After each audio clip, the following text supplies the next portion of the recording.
Terpantas, terkini dan sahih. Bila-bila masa, di mana jua. Berita di jari.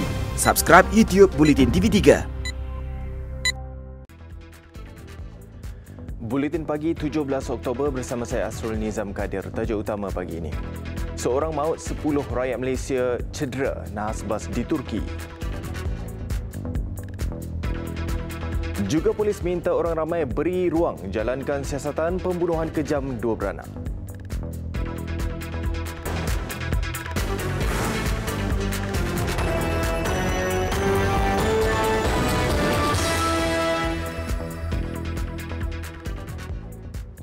Assalamualaikum dan salam sejahtera. Kita mulakan buletin pagi dengan perkembangan ini di mana seorang rakyat Malaysia maut manakala 10 lagi cedera selepas bas dinaiki sebuah rombongan terbabit kemalangan di Afyon Karahisar, Turki petang semalam.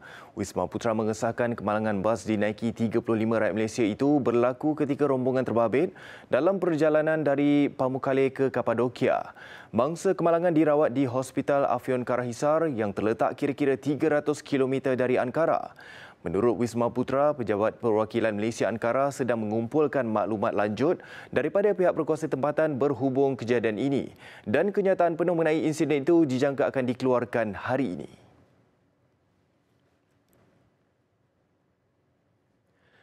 Polis tidak mahu mendedahkan terlalu banyak maklumat berkaitan pembunuhan kejam dua beranak di Kerubung Melaka Khamis lalu supaya tidak mengganggu siasatan. Ketua Polis Melaka, Datuk Mat Kasim Karim berkata, pihaknya kini fokus kepada siasatan yang adil kepada semua pihak. Datuk Mat Kasim berkata demikian ketika ditanya perkembangan kes penemuan 8 bahagian anggota manusia di kawasan Semak Kampung Ladang Khamis lalu. Ujarnya, pegawai penyiasat sedang menyiapkan kertas siasatan sebelum proses pertuduhan. Katanya, selain lokasi penemuan bahagian kepala dua beranak itu, identiti mangsa juga belum dapat disahkan. Sabtu lalu, suspek lelaki warga Singapura dipercayai ada kaitan dengan mangsa diriman 7 hari sehingga Jumaat ini bagi membantu siasatan. Polis sebelum ini tidak menolak kemungkinan mangsa seorang wanita berusia 27 tahun dan anak lelakinya berusia 11 tahun. Difahamkan proses pengecaman telah dibuat oleh ahli keluarganya Sabtu lalu. Sampel ujian DNA juga telah diambil bagi pengesahan identiti. Akta Kesalahan Keselamatan Langkah-Langkah Khas 2012 SOSMA masih diperlukan untuk mengekang ancaman keganasan di dalam dan juga luar negara. Menteri Dalam Negeri Tan Sri Muhyiddin Yassin berkata jika dimansuhkan, pengganas dikhawatiri akan terlepas daripada tindakan undang-undang dan membahayakan negara. Kalau ikut undang-undang sedia ada tidak memadai, kerana cara mereka bertindak ini luar batas undang-undang dan boleh menimbulkan banyak masalah kepada negara. Beliau turut mengulangi pendirian kerajaan untuk tidak memansuhkan SOSMA dan akan meneliti beberapa fasal dalam akta itu untuk diperbaiki seperti dijanjikan dalam manifesto Pakatan Harapan. Jelas beliau, antara perincian yang perlu diteliti dan diperhalusi ialah mengenai mendapatkan akses khidmat guaman dan tempoh reman 28 hari yang dikatakan agak panjang. Selepas penambahbaikan dilakukan, ia akan dibentang semula kepada Kabinet dan dijangka dibawa ke Parlimen tahun depan. Pakatan Harapan PH akan memperkenalkan calon bagi pilihan raya kecil PRK Parlimen Tanjung Piai Johor dalam tempoh seminggu lagi. Pengerusi PH Johor Tan Sri Muhyiddin Yassin berkata pihaknya akan mengadakan majlis pengenalan calon sebelum hari penamaan calon. Akan dimuktamadkan mungkin dalam masa seminggu yang akan datang sebelum hari penamaan calon. Kita akan program untuk memperkenalkan calon Pakatan Harapan di situ. Saya sebagai pengurusi PH dan juga pengarah pilihan raya akan umumkan nanti. Salam sejahtera dan Beliau yang juga Presiden Parti Pribumi Bersatu Malaysia Bersatu berkata PH akan memperkenalkan calon terbaik untuk rakyat sekaligus mengekalkan kemenangan kerusi itu. Suruhanjaya Pilihan Raya SPR menetapkan penamaan calon PRK Tanjung Piai pada 2 November depan dan hari mengundi pada 16 November. PRK itu dibuat susulan kematian penyandangnya daripada Bersatu, Dato' Dr. Mat Farid Mat Rafiq yang juga Timbalan Menteri di Jabatan Perdana Menteri pada 21 September lalu akibat komplikasi jantung. Kerajaan akan mengendalikan secara diplomasi sekiranya India memutuskan untuk menghadkan import minyak sawit Malaysia.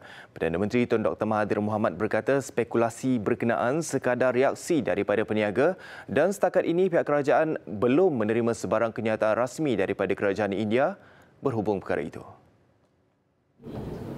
Kita belum dapat apa-apa secara rasmi. Ini reaksi orang peniaga.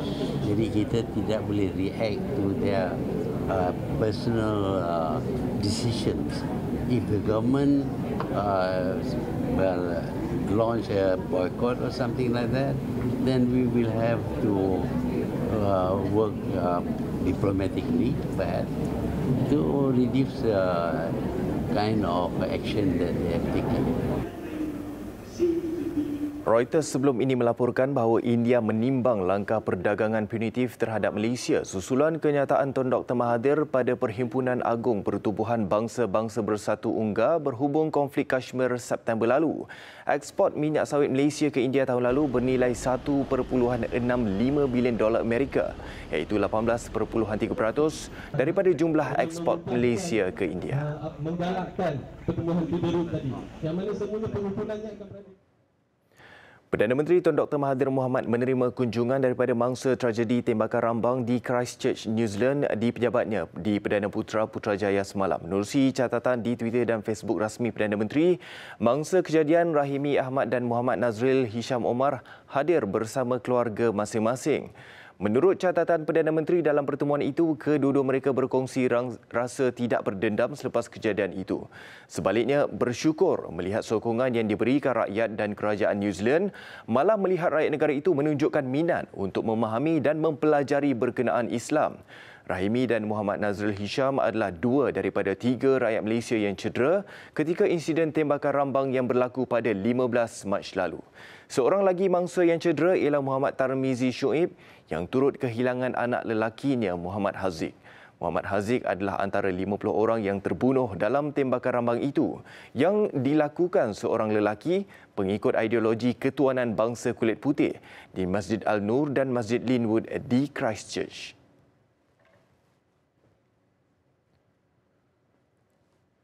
Mahkamah Tinggi Kuala Lumpur diberitahu bahawa bekas pengurusi Felda Tan Sri Muhammad Isa Samad menyarankan pengambil alihan Merdeka Palace Hotel and Suites di Kuching, Sarawak tidak perlu dibentang kepada ahli lembaga pengarah Felda untuk kelulusan bagi nilai pelaburan melebihi RM100 juta. Perkara itu dimaklumkan oleh bekas Ketua Pegawai Eksekutif Felda Investment Corporation Sdn Bhd FICSB Muhammad Zaid Abdul Jalil selaku saksi ke-15 pendakwaan yang memberikan keterangannya pada hari ke-6 perbicaraan kes pecah amanah dan rasuah RM3 juta Tan Sri Muhammad Isa di hadapan Hakim Muhammad Nazlan Muhammad Ghazali. Kata Muhammad Zaid, perkara berkenaan dimaklumkan Tan Sri Muhammad Isa dalam mesyuarat lembaga pengarah FICSB ke-10 berkaitan cadangan pengambil alihan hotel berkenaan. Jelas Muhammad Zaid lagi, beliau memaklumkan kepada lembaga pengarah FICSB bahawa cadangan pengambil alihan itu perlu dibentangkan dalam mesyuarat lembaga Felda. Ini kerana menurut saksi pada pengetahuannya, tidak semua lembaga pengarah Felda sama dengan lembaga pengarah FICSB. Tambahnya, hanya 5 lembaga pengarah FICSB adalah lembaga pengarah Felda, termasuk Tan Sri Muhammad Isa Samad, Tan Sri Dr. Irwan Serigar, Datuk Faizul, Datuk Dr. Omar dan Datuk Ihsanuddin, dan sepatutnya pelaburan melebihi RM100 juta diluluskan lembaga pengarah FICSB perlu mendapatkan kelulusan lembaga Felda sebelum ia diteruskan. Tan Sri Muhammad Isa yang juga bekas Menteri Besar Negeri Sembilan menghadapi 1 pertuduhan pecah amanah dan 9 pertuduhan menerima rasuah lebih RM3 juta yang didakwa dilakukan di Menara Felda, Platinum Park Persiaran KLCC antara 29 April 2014 dan 11 Disember 2015. Kastam Kedah menumpaskan cubaan menyeludup minuman keras bernilai RM1 juta termasuk cukai. Pengarah Kastam Kedah Datuk Johari Alifiyah berkata, rampasan arak dalam 2 kontena yang cuba diseludup masuk melalui Pelabuhan Utara di Pelabuhan Kelang, Selangor pada 10 Oktober lalu. Sebanyak 100,512 tin arak pelbagai jenama dirampas hasil pemeriksaan sepasukan anggota Kastam Cawangan Alur Star. Nilai minuman keras itu berjumlah RM258,000, manakala jumlah cukai RM742,000. Taktik yang digunakan dengan mengikrar barang dagangan secara tidak benar di dalam borang kastam 1, iaitu kononnya membawa alat pendingin hawa. Diseludupkannya modus operandi yang saya terangkan tadi mengikrarkan barang lain. Bukannya mengikrarkan seperti mana yang ada di hadapan rakan-rakan media sekarang ni. Dia mengikrarkan barang lain. Kontena berkenaan dihantar dari pelabuhan di Jepun sebelum tiba di Pelabuhan Kelang untuk dipasarkan di negara ini. Kastam kini menyiasat syarikat pengimport berkenaan bagi mengenal pasti kemungkinan ia menggunakan taktik sama sebelum ini. Seterusnya, 2 tahun beroperasi sebagai tauke jersey tiruan grade 3A, akhirnya taktik menyembunyikan dan menyimpan jersey tiruan berjenama terkenal di premis tingkat atas sebuah kompleks membeli belah di Padang Besar terbongkar. Hasil serbuan sejumlah 13,471 helai jersey tiruan bernilai RM500,000 dirampas. Menurut Ketua Pegawai Penguatkuasa Kementerian Perdagangan Dalam Negeri dan Hal Ehwal Pengguna KPDN HEP Perlis, Muhammad Amir Abdullah, serbuan dilakukan semalam di kawasan Arkad Niaga Padang Besar. 2 lelaki warga Thailand berusia 20 dan 30-an ditahan kerana disyaki ahli sindiket itu. Jadi bila kita nak masuk tu memang dia halang. Dia kata tak ada apa. Jadi dasarkan pada kita buka pintu tu kita nampak baju. Jadi bila kita nampak baju kita buka. Macam masuklah. Susunan baju lah. Menurut KPDN HEP, sindiket mendapatkan bekalan daripada Thailand dan membawa masuk dalam kuantiti banyak sebelum disorokkan di premis itu. Bekalan jersey dipercayai untuk pasaran seluruh kawasan utara yang dijual dengan harga antara RM30 hingga RM100 sehelai. 2 suspek terbabit akan dibawa untuk mendapatkan perintah tahanan reman bagi membantu siasatan mengikut Seksyen 8-2-B Akta Perihal Dagangan 2011. 3 ditahan manakala 3 lagi diburu polis bagi membantu siasatan kes samun bersenjata di sebuah kedai pengerup wang di Port Dickson, Negeri Sembilan. Semua suspek ditahan dalam serbuan antara jam 1 pagi hingga 4.30 pagi kemarin di 2 lokasi di Selangor dan Perak. Timbalan Ketua Polis Negeri Sembilan SSC Cik Zakaria Osman berkata, 3 suspek terbabit berumur lingkungan 22 hingga 27 tahun. Suspek yang berumur 22 tahun bekerja sebagai kelindan lori, manakala 2 rakannya berumur 25 dan 27 tahun tidak bekerja serta memiliki beberapa rekod jenayah lampau, kes dadah dan samun.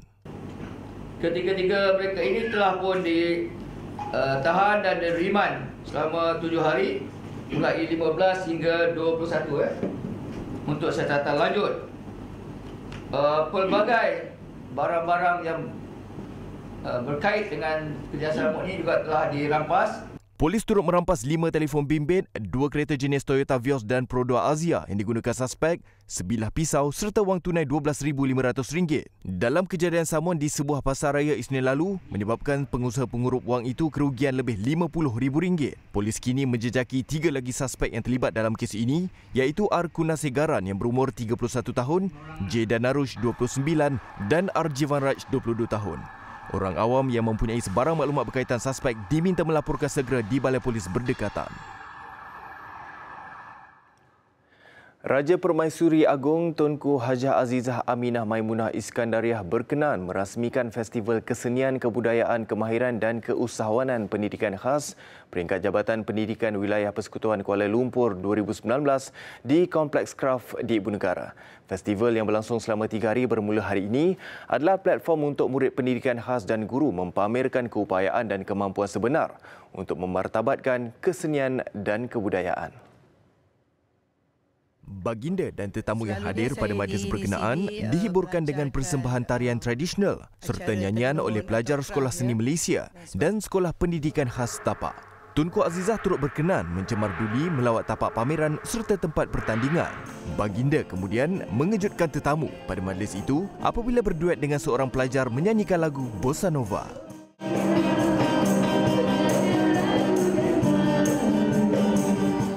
Seronok lah sebab selama ni tengok kat TV je kan. Dapat duduk sebelah dia kan. Bersalam, menyanyi sesama, gembira. Festival ini membabitkan hampir 300 murid pelbagai keperluan khas dari 53 buah sekolah yang menawarkan program pendidikan khas integrasi dan sekolah pendidikan khas wilayah Persekutuan Kuala Lumpur. Sebanyak 11 acara dipertandingkan, antaranya gubahan sirih junjung, hiasan pulut kuning, masakan tradisional tempatan dan mewarna batik.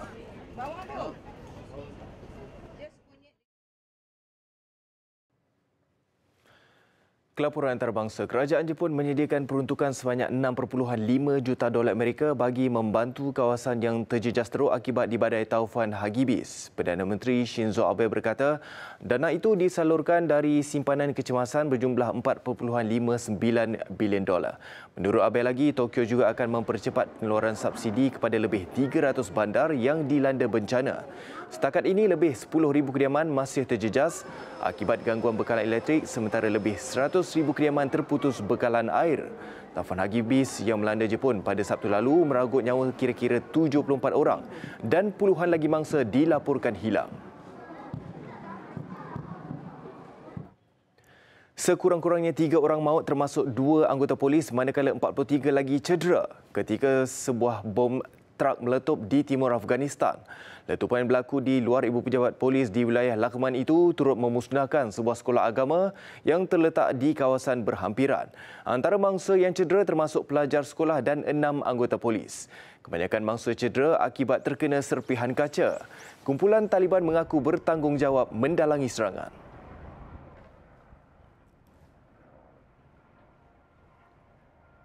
Sementara itu, di Sepanyol, kumpulan pemisah Catalonia mengadakan protes dengan menghalang jalan raya dan landasan kereta api susulan keputusan kerajaan memenjarakan 9 pemimpin mereka. Kumpulan pro pembebasan dilaporkan melancarkan bantahan di luar pejabat kerajaan di beberapa bandar Catalonia dengan kira-kira 40,000 orang mengambil bahagian di Barcelona dan 9,000 lagi di kubu kuat pemisah di Girona. Setakat ini, 51 penunjuk perasaan ditahan setelah polis mendakwa ratusan penunjuk perasaan bertopeng yang membaling bom api ke arah mereka. Insiden terjadi sehari selepas kumpulan aktivis menyerbu lapangan terbang di Barcelona dengan 131 orang dilaporkan cedera. Dalam pada itu, kerajaan Sepanyol mengecam tindakan keganasan jalanan yang mampu memusnahkan kehidupan bersama di Catalonia. Kumpulan pemisah Catalonia dikatakan tidak berpuas hati dengan keputusan Mahkamah Agung pada Isnin lalu apabila menjatuhkan hukuman penjara berat antara 9 dan 13 tahun kepada pemimpin mereka atas kesalahan hasutan berkaitan pungutan suara 2017.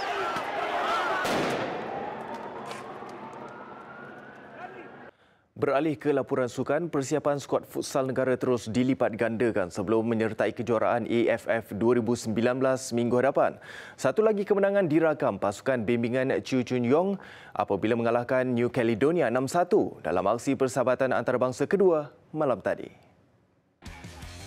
Beraksi di Kompleks Sukan Panasonic Shah Alam, tentangan sengit dipamerkan New Caledonia dalam aksi kedua persahabatan yang diharungi. Skuad negara memerlukan 8 minit untuk membuka tirai jaringan apabila Christopher Kawa tertampar bola ke gawang sendiri susulan percubaan Muhammad Azwan Ismail.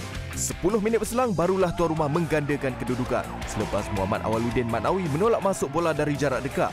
New Caledonia ceria selepas itu apabila Chris Pay berjaya membolosi gawang Malaysia menjadikan kedudukan semasa 1-2 pada separuh masa pertama. Seminit selepas permainan bersambung, gerakan menarik yang dilakukan membolehkan Muhammad Rizwan Bakri melebarkan kembali kelebihan dengan jaringan gol ketiga pasukan. Anak buah Chiu Chun Yong terus garang di depan gawang pelawat apabila menyumbat 3 gol dalam tempoh 7 minit menerusi Abu Hanifah Hassan minit ke-23. Disusuli Muhammad Sa'ad Abdul Sani yang meletakkan Malaysia selesa dengan jaringan kelima 3 minit selepas itu. Sebelum Abu Hanifah sekali lagi menyumbat gol kedua peribadi melengkapkan kemenangan selesa 6-1 ke atas lawan dari Kepulauan Lautan Pasifik itu. Dengan itu, sekian paparan Buletin Pagi. Terus ikuti media sosial dan digital Buletin TV3 untuk pelbagai perkembangan berita terkini. Saya Asrul Nizam Kadir. Salam hormat dan Assalamualaikum.